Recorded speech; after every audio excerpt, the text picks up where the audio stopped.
Assalamualaikum warahmatullahi wabarakatuh. Halo, saya Ayu Permatasari dengan nomor induk mahasiswa 1902501122. Saya di sini bersama rekan saya, Vera Febianti dengan nomor induk mahasiswa 1902501127. Di sini kami akan menjelaskan sedikit mengenai penilaian kinerja karyawan guna memenuhi tugas manajemen sumber daya manusia. Jangan lupa tonton sampai habis ya. Pertama kami akan menjelaskan mengenai pengertian penilaian kinerja karyawan. Kinerja berasal dari kata job performance atau actual performance yang berarti prestasi kerja atau prestasi sesungguhnya yang dicapai oleh seseorang. Pengertian kinerja atau prestasi kerja adalah hasil kerja secara kualitas dan kuantitas yang dicapai oleh seseorang pegawai dalam melaksanakan fungsinya sesuai dengan tanggung jawab yang diberikan kepadanya. Menurut Rifai dan Basri, kinerja adalah hasil atau tingkat keberhasilan seseorang secara keseluruhan selama periode tertentu dalam melaksanakan tugas dibandingkan dengan berbagai kemungkinan, seperti standar hasil kerja, target, atau sasaran, atau kriteria yang telah ditentukan terlebih dahulu telah disepakati bersama.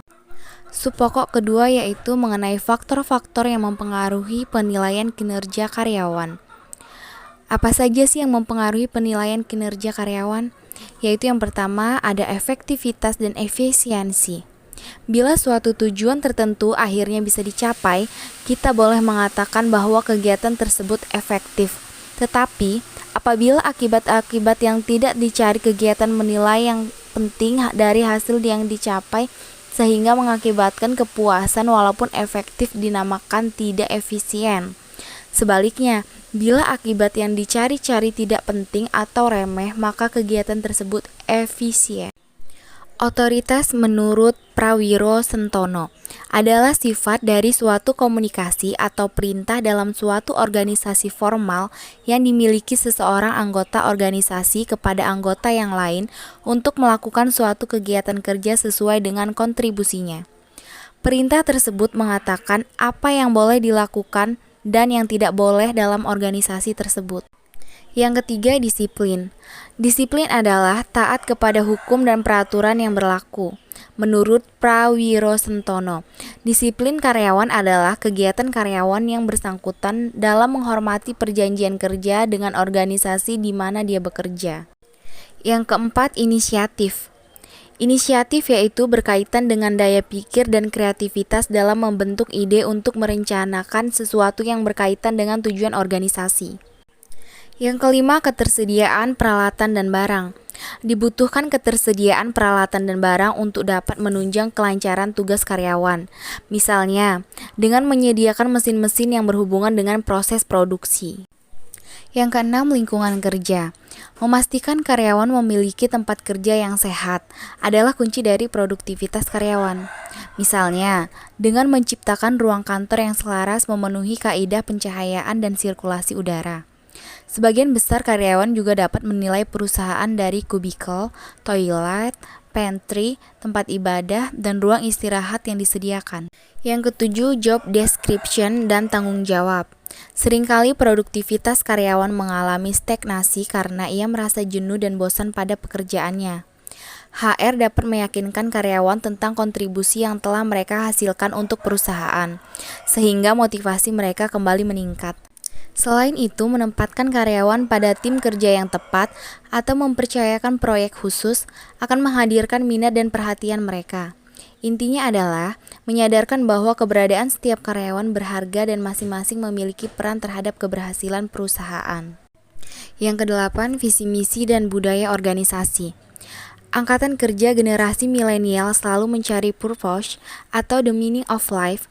Mereka bekerja untuk menciptakan suatu perusahaan pada masyarakat dan mereka bangga bergabung dengan perusahaan yang memberikan mereka ruang untuk berkarya. Yang kesembilan, sistem komunikasi dan cara kerja pimpinan. Komunikasi sangat penting dilakukan baik dilakukan dari atasan kepada bawahan atau sebaliknya. Karyawan mengharapkan memiliki pemimpin yang suportif, yaitu memiliki karakter pengertian, fleksibel, dan dapat dipercaya. Hal ini akan mempengaruhi bagaimana karyawan berinteraksi dan berkomunikasi dalam pekerjaannya. Yang ke-10, pelatihan dan pengembangan diri. Di samping menambah wawasan, pelatihan dapat menyegarkan pikiran dan mengurangi ketegangan. Dan juga harus stay update dengan perkembangan ilmu HR dengan mengikuti training HR atau dengan workshop HR setiap bulan. Dan yang terakhir ada bonus dan insentif. Upah merupakan salah satu faktor paling krusial dalam upaya meningkatkan motivasi kerja karyawan. Selain gaji pokok dan tunjangan tetap, HR harus kreatif dalam merancang paket benefit agar kinerja karyawan tetap terjaga, seperti memberikan bonus dan insentif kepada karyawan maupun tim kerja yang telah mencapai target perusahaan. Manfaatkan HR software untuk melakukan perhitungan gaji, lembur, THR, hingga BPJS dan PPh 21. Dengan aplikasi HR Gajian, penggajian akan menjadi lebih efisien dan transparan. Gajian pun menyediakan slip gaji online yang bisa diakses oleh karyawan yang bersangkutan. Cara paling mudah untuk melihat kinerja karyawan adalah dengan memantau kehadirannya. Ketika kehadiran karyawan mulai sering izin atau terlambat, dapat diprediksikan kalau kinerjanya akan bermasalah. Subpokok ketiga yaitu mengenai karakteristik penilaian kinerja karyawan. Baik, di sini ada 6 karakteristik orang yang mempunyai kinerja tinggi adalah sebagai berikut. Yang pertama, memiliki tanggung jawab pribadi yang tinggi. Yang kedua, berani mengambil dan menanggung resiko yang dihadapi. Yang ketiga, memiliki tujuan yang realistis. Yang keempat, memiliki rencana kerja yang menyeluruh dan berjuang untuk merealisasi tujuannya. Yang kelima, memanfaatkan umpan balik atau feedback yang konkret dalam seluruh kegiatan kerja yang dilakukannya. Dan yang terakhir, mencari kesempatan untuk merealisasikan rencana yang telah diprogramkan. Subpokok keempat atau D, indikator penilaian kinerja karyawan. Indikator untuk mengukur kinerja karyawan secara individu ada 5 indikator, yaitu: yang pertama, kualitas. Kualitas kerja diukur dari persepsi karyawan terhadap kualitas pekerjaan yang dihasilkan serta kesempurnaan tugas terhadap keterampilan dan kemampuan karyawan. Yang kedua, kuantitas. Kuantitas merupakan jumlah yang dihasilkan dinyatakan dalam istilah seperti jumlah unit, jumlah siklus aktivitas yang diselesaikan. Yang ketiga, ketepatan waktu. Ketepatan waktu merupakan tingkat aktivitas diselesaikan pada awal waktu yang dinyatakan. Dilihat dari sudut koordinasi dengan hasil output serta memaksimalkan waktu yang tersedia untuk aktivitas lain.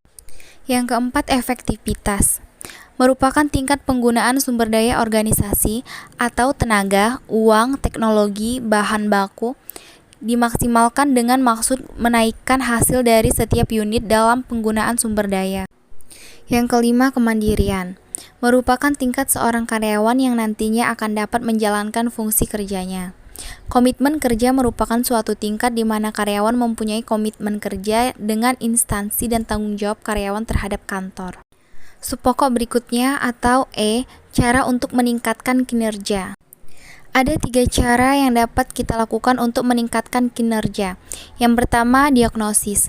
Suatu diagnosis yang berguna dapat dilakukan secara informal oleh setiap individu yang tertarik untuk meningkatkan kemampuannya dalam mengevaluasi dan memperbaiki kinerja. Teknik-tekniknya yaitu refleksi, mengobservasi kinerja, mendengarkan komentar-komentar orang lain tentang mengapa segala sesuatu terjadi, mengevaluasi kembali dasar-dasar keputusan masa lalu, dan mencatat atau menyimpan catatan harian kerja yang dapat membantu memperluas pencarian manajer penyebab-penyebab kinerja. Yang kedua, pelatihan. Setelah gaya atribusional dikenali dan dipahami, pelatihan dapat membantu manajemen bahwa pengetahuan ini digunakan dengan tepat. Yang ketiga, tindakan. Tidak ada program dan pelatihan yang dapat mencapai hasil sepenuhnya tanpa dorongan untuk menggunakannya. Analisa atribusi kausal harus dilakukan secara rutin sebagai bagian dari tahap-tahap penilaian kinerja formal. Subpokok selanjutnya atau F, masalah dan solusi dalam penilaian kinerja. Menurut Desailly, mengemukakan beberapa permasalahan dan solusi yang terdapat dalam proses penilaian kinerja diantaranya adalah sebagai berikut. Yang pertama, skala peringkat. Penilaian skala peringkat yang dilakukan oleh manajemen perusahaan, baik di level pimpinan maupun di level supervisor, masih bergantung pada penilaian menggunakan skala peringkat jenis grafis untuk menilai kinerja. Padahal skala peringkat sangat rentan terhadap munculnya masalah berikut. Poin A, standar yang tidak jelas. Skala penilaian ini terbuka terhadap interpretasi penilaian. Skala peringkat grafis ini memang terlihat objektif, akan tetapi menghasilkan penilaian yang tidak adil karena sifat dan tingkat kemanfaatannya memiliki arti ganda. Poin B, efek halo. Dalam penilaian kinerja, masalah yang muncul ketika peringkat yang diberikan penyelia kepada bawahan atas satu sifat tertentu membuat bias peringkat orang itu atas sifat lainnya. Terjadi karena penilaian menyukai atau tidak menyukai sifat karyawan yang dinilai.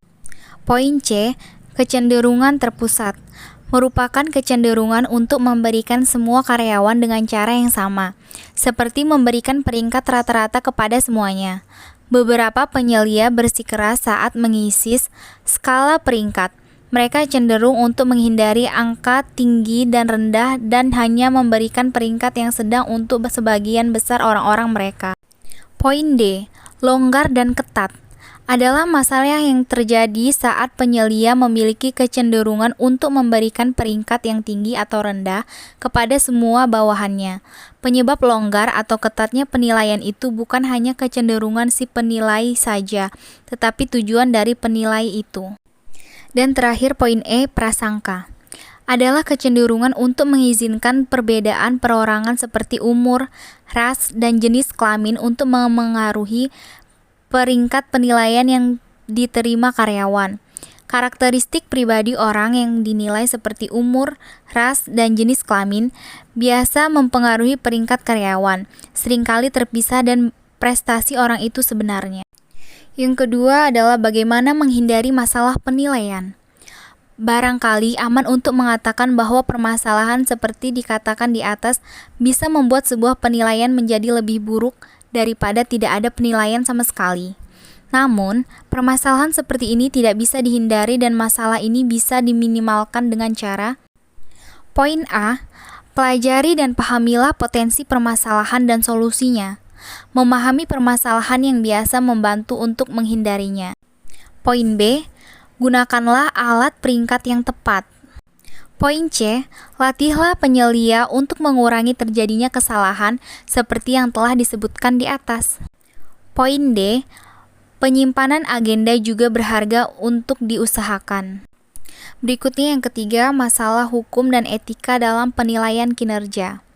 Penilaian mempengaruhi promosi, kenaikan gaji, dan pemberhentian. Seringkali terjadi penilaian perusahaan yang diawali oleh pimpinan dan supervisor yang bersifat diskriminatif dan subjektif atas kepentingan masing-masing, khususnya dalam kasus yang menyangkut pemberhentian promosi, pemecatan, pembayaran tunjangan, atau kombinasi dari semuanya. Yang keempat, mengapa harus melakukan penilaian? Secara tradisional, penyelia langsung menilai kinerja karyawan, namun pilihan lain tentulah tersedia dan makin banyak digunakan. Kita akan melihat pada hal-hal yang diutamakan. Poin A, penyelia langsung. Peringkat penyelia merupakan inti dari sebagian besar penilaian. Penyelia seharusnya dan biasanya dalam posisi terbaik untuk mengamati dan mengevaluasi kinerja bawahannya dan bertanggung jawab terhadap kinerja karyawan tersebut. Poin B, penilaian rekan kerja. Penilaian rekan kerja merupakan penilaian yang umum digunakan. Penilaian rekan kerja dapat memprediksikan keberhasilan manajemen masa depan. Para periset menemukan bahwa penilaian rekan kerja memiliki dampak langsung yang positif terhadap persepsi, komunikasi yang terbuka, motivasi kerja, masalah sosial karyawan, kemampuan bertahannya kelompok tersebut, kohesi, dan kepuasan kerja. Poin C, komite peringkat. Banyaknya pengusaha yang menggunakan komite peringkat. Komite ini biasanya berisi penyelia langsung karyawan itu dan 3 atau 4 penyelia lainnya. Dengan menggunakan banyak penilai, maka akan menghasilkan penilaian yang lebih objektif. Apabila penyelia hanya seorang akan menyebabkan konflik kepentingan, maka penilaian gabungan cenderung lebih dapat diandalkan, adil dan sah. Poin D, peringkat sendiri. Permasalahan dasarnya adalah bahwa biasanya karyawan memberikan nilai yang lebih tinggi kepada diri sendiri daripada saat mereka dinilai oleh penyelia atau rekan kerja. Poin E, penilaian oleh bawahan. Makin banyak perusahaan masa kini yang membiarkan bawahannya secara bersama menilai prestasi penyelia mereka. Sebuah proses yang disebut umpan balik ke atas atau bottom up. Proses ini membantu pemimpin dalam mendiagnosa gaya manajemen, mengenali potensi permasalahan karyawan, dan mengambil tindakan korektif dengan para manajer perorangan seperti diminta. Berikut kesimpulan dari kami mengenai materi penilaian kinerja karyawan. Di era sekarang, sumber daya manusia dituntut untuk terus berkembang dan memiliki kemampuan yang handal untuk menjawab tantangan globalisasi. Kualitas sumber daya manusia atau SDM merupakan salah satu faktor untuk meningkatkan produktivitas kinerja suatu organisasi atau instansi. Oleh karena itu, diperlukan sumber daya manusia yang mempunyai kompetensi tinggi karena keahlian atau kompetensi akan dapat mendukung peningkatan prestasi kinerja karyawan. Baik, sekian dari kami. Semoga ilmunya bermanfaat buat kita semua. Jika ada salah kata, kami mohon maaf. Kami akhiri. Wassalamualaikum warahmatullahi wabarakatuh. Terima kasih sudah menonton sampai habis. Don't forget to subscribe, like, share, and comment. Bye-bye.